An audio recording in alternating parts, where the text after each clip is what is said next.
Well, hello, everyone. My problem is I'm getting to like these people too much. We're going to get one another in trouble, I'm afraid.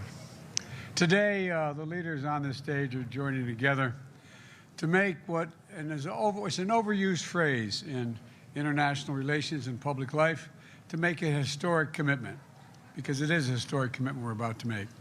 20 countries coming together to launch the Los Angeles Declaration on Migration and Protection. With this declaration, we're transforming our approach to managing migration in the Americas. Each of us is signing up to commitments that recognizes the challenges we all share and the responsibility that impacts on all of our nations. And that is take all of our nations, and this is I've learned by significant experience, going to take all of our nations working together in partnership to address this migration issue.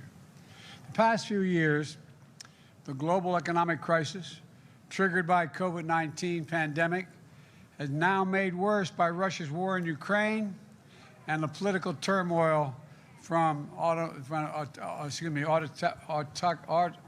autocracies, regimes in our region, has led to record levels of migration.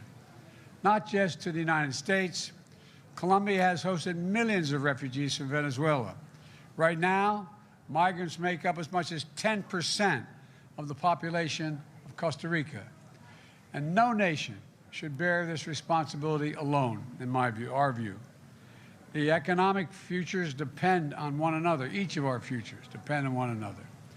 And our security is linked in ways that I don't think most people in my country fully understand, and maybe not in your countries as well. Our common humanity demands that we care for our neighbors by working together. Los Angeles Declaration is built around 4 core pillars.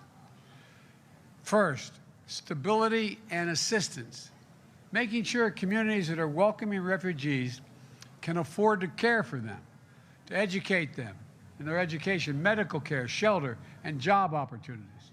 Second, increasing pathways for legal migration throughout the region, as well as protections for refugees.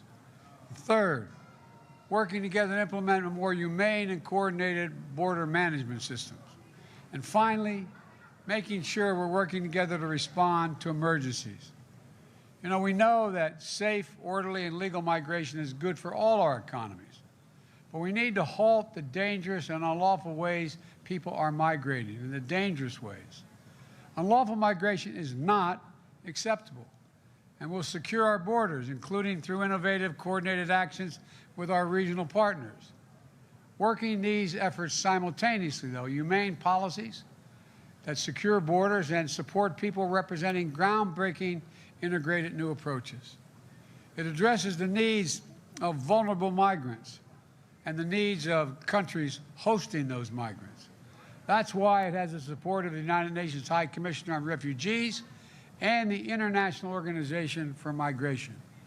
And that's why so many nations, again, 20, representing the entire migration route from Chile to Canada, were eager to sign up to be part of this shared solution and have stepped up with their own major commitments. I particularly want to thank President Chavez of Costa Rica and President Lasso, who you'll hear from in a minute, of Ecuador, for your new commitments to support and protect migrants in your countries, so you have the chance to stay and begin to rebuild your lives where they are. And like many others, countries in the United States are stepping up with significant commitments as well. To help our partners in the region continue to welcome refugees and migrants, we're providing economic support. For example, more than $300 million in new funding for humanitarian assistance for countries in the region, so when migrants arrive on their doorstep, they can provide a place to stay, make sure migrants can see a doctor, find opportunities to work so they don't have to undertake the dangerous journey north. And we're going to provide millions more, including through the World Bank, to support countries and communities that are carrying the greatest responsibility for migrants. For example, Colombia received $800 million last year Not enough, but $800 million that should help respond to the influx of refugees from Venezuela. And there's more we'll do, working with the World Bank and the Inter-American Development Bank. We're also expanding opportunities for people to come to the United States lawfully. In the next 2 years, we'll resettle 20,000 refugees from the region. In addition, we recently resumed the Cuban Family Reunification Program, parole program. We're resuming increasing access to the Haitian Family Reunification Parole Program, with a goal of admitting 20,000 per year per country. And on this jobs front, our Department of Agriculture is launching a pilot program funded by the American Rescue Plan to help American farmers bring in seasonal agricultural workers from northern Central America, countries under the H-2A visa program, to improve conditions for all workers. The program was designed in cooperation with the United Farm Workers and through the close consultation with farmers, farm workers, unions, and other stakeholders. We're also dedicated to an additional 11,500 H-2B non-agriculture temporary work visas to open opportunities for workers from Haiti and North Central American countries. Mexico, Guatemala, Canada, and Spain are also making commitments today to expand labor pathways to their countries as well. And in addition to securing our border and bringing order to the asylum processing in the United States, the Department of Homeland Security is leading the first of its kind campaign to disrupt human smuggling in the region.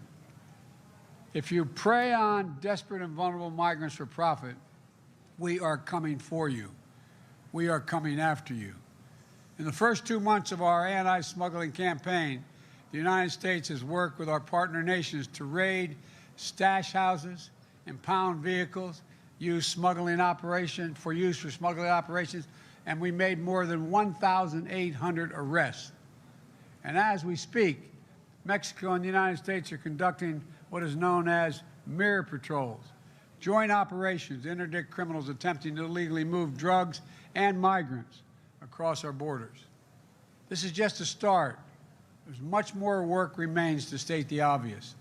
Every country needs to work together to maintain a humane and orderly immigration process, to invest in securing the borders, screening and registering migrants who enter their countries, and repatriating those who do not qualify to remain.